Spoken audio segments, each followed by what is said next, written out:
को voice of family में इस वक्त मैं हूं आपके साथ महक। चलिए बात करते हैं इस वक्त की बड़ी अपडेट की और इस वक्त की बड़ी खबर हमें दे रहे हैं नीमच से हमारे चीफ रिपोर्टर दीपक खताबिया। पोस्ता मंडी को लेकर आज रविवार कलेक्टर कार्यालय में बैठक आयोजित की गई। बैठक में पोस्ता व्यापारी के साथ ही सांसद सुधीर गुप्ता, दिलीप सिंह परिहार विधायक, कलेक्टर मयंक अग्रवाल, एसपी मनोज कुमार वर्मा और मंडी व्यापारी अध्यक्ष राकेश भारद्वाज पोस्ता व्यापारी उपस्थित रहे। वहीं मंडी पिछले लगभग 1.5 माह से अधिक दिनों से पोस्ता की मंडी बंद पड़ी हुई थी, जिससे किसान को पिछले कई दिनों से परेशानी हो रही थी। इसी बात को ध्यान में रखते हुए आज सांसद सुधीर गुप्ता नीमच पहुंचे और बैठक ली। बैठक में सबसे अहम मुद्दा पोस्ता दाना में से निकलने वाला धोलापाली का मुद्दा रहा। व्यापारी पिछले 1.5 माह से पोस्ता दाना में से निकलने वाला धोलापाली का लाइसेंस की मांग कर रहे थे। बैठक में निर्णय रहा कि सही व्यापार करने वाले को कोई अधिकारी बेवजह परेशान नहीं करेंगे, लेकिन व्यापारी को भी पोस्ता दाना में से निकलने वाला धोलापाली को प्रतिदिन समय पर नष्ट करना होगा, वहीं किया जाएगा।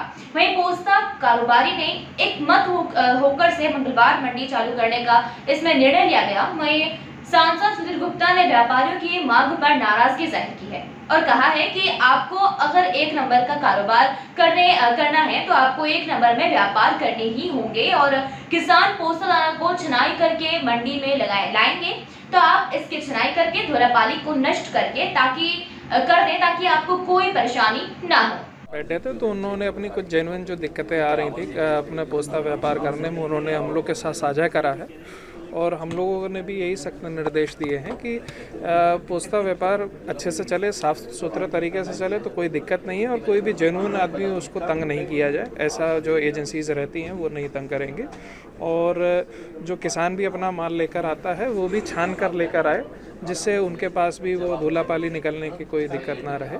तो उस पे बात पे सब लोगों की सहमति बनी है और बुधवार से मंडी चालू कर देंगे। नहीं देखिए, धोलापाली का तो अभी जैसे आप लोग बैठे भी थे तो चर्चा भी हो रही थी, ऐसा कोई बहुत बड़ा कंटेंट नहीं है और 250-300 ग्राम निकलती है, उसको पहले किसान ही साफ़ कर लेगा तो उसके बाद ही मामूली से जो बचेगा तो उसको वहीं पे डिस्ट्रॉय करके ख़त्म कर लें। आज जो बैठक थी ये सांसद महोदय की अध्यक्षता में सभी लोग जो है वो एक अनौपचारिक बैठक थी, जिसके अंदर ऐसा था कि जो अभी प्रक्रिया के अंदर चल रहा है कि जो छानने के बाद पोस्ते को छानने के बाद जो भी धोलापाली निकलता है उसको किस मेथड से डिस्ट्रॉय करना है, क्या उसकी प्रक्रिया रहेगी, सेंट्रल गवर्नमेंट के पास पेंडिंग है। सेंट्रल गवर्नमेंट के निर्देश आएंगे, उसका पालन किया जाएगा और तब तक किसान परेशान ना हो, इसके लिए उन्होंने कहा है कि आप जो है उसको चलाओ और किसानों से आग्रह करेंगे कि किसान साफ़ पोस्ता मंडी में लेकर के आएँ। तो साफ़ पोस्ता होगा तो उसमें से कोई धोलापाली बहुत नॉमिनल मात्रा में निकलेगा और उसको तुरंत जो है ये लोग अपने स्तर पे डिस्ट्रॉय कर देंगे। पहले उसमें धोलापाली ज़्यादा आता था, स्टॉक नहीं कर सकते आप, स्टॉक यदि पाया जाएगा तो कार्रवाई होती है। नहीं, कहीं लाइसेंस तो मिल ही नहीं सकता, लाइसेंस तो समाप्त हो गए ना, PS2 के लाइसेंस कोई जारी नहीं कर सकता। गाइडलाइन आएगी सेंट्रल गवर्नमेंट से, अब वो क्या गाइडलाइन आती है वो मिनिस्ट्री ऑफ फाइनेंस जारी करेगा। नष्टीकरण क्या करे, वो छाना जैसे दूसरे चीज़ें छानती है, जो चीज़ गलत निकलती है उसको नष्ट किया जाता है, बस वैसे नहीं मिलाया जाता। मतलब यदि उसका पकड़ा जाएगा तो कार्रवाई होगी। NDPS की जो प्रोसीजर है उसमें कोई होगी है ही नहीं, आपको तुरंत आज रोज के रोज उसको नष्ट करना है। यदि कोई आदमी स्टॉक करता है तो है। मैंने मंडी से पोस्ता खरीदा और रास्ते में आप चेक करो 50 ग्राम निकल जाए तो कार्रवाई छोड़ो। नहीं, बहुत लंबे समय से मेरे पास किसान भाइयों के समाचार आ रहे थे, कॉल आ रहे थे और इसीलिए मैंने आज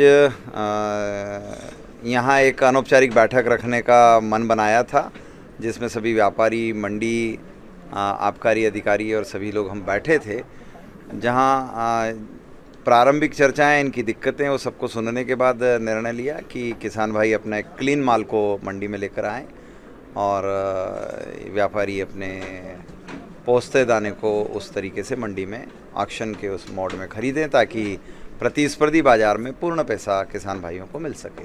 नहीं, ये एक प्रक्रिया रहती है। देखिए, वो छान कर लाएगा तो उसका थोड़ा बहुत अंश रहता है, वो किसान अपना वहाँ से डिस्ट्रॉय करके लाता है और अगर कहीं थोड़ा बहुत अगर उसमें रहता है तो छलनी के दौरान में उसे डिस्ट्रॉय कर लेना चाहिए।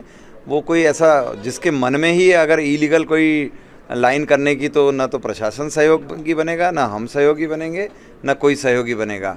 मगर इस प्रक्रिया को उलझाकर किसान भाइयों से पोस्ता दाना ही ना खरीदो, ये तो बिल्कुल गलत है और इसलिए हम उसके पक्ष में नहीं हैं और हमने सारे व्यापारियों से आग्रह किया है कि आप मंडी को निर्बाध गति से चलाइए।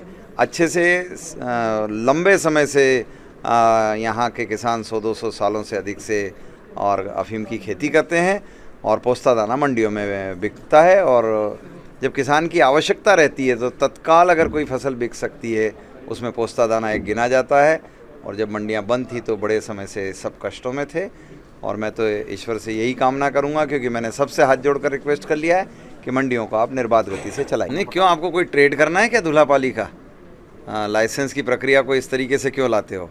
जिसको ट्रेड करना है वो प्रतिबंधित है धुलापाली का ट्रेड, और इसलिए उस ट्रेड लाइनों पर कोई लाइनें ना बनाई जाए। नहीं खरीदते हैं, और ये तो सबने मन बना कर कहा है, और व्यापारी है, किसान है, वो नहीं है, ऐसा नहीं है।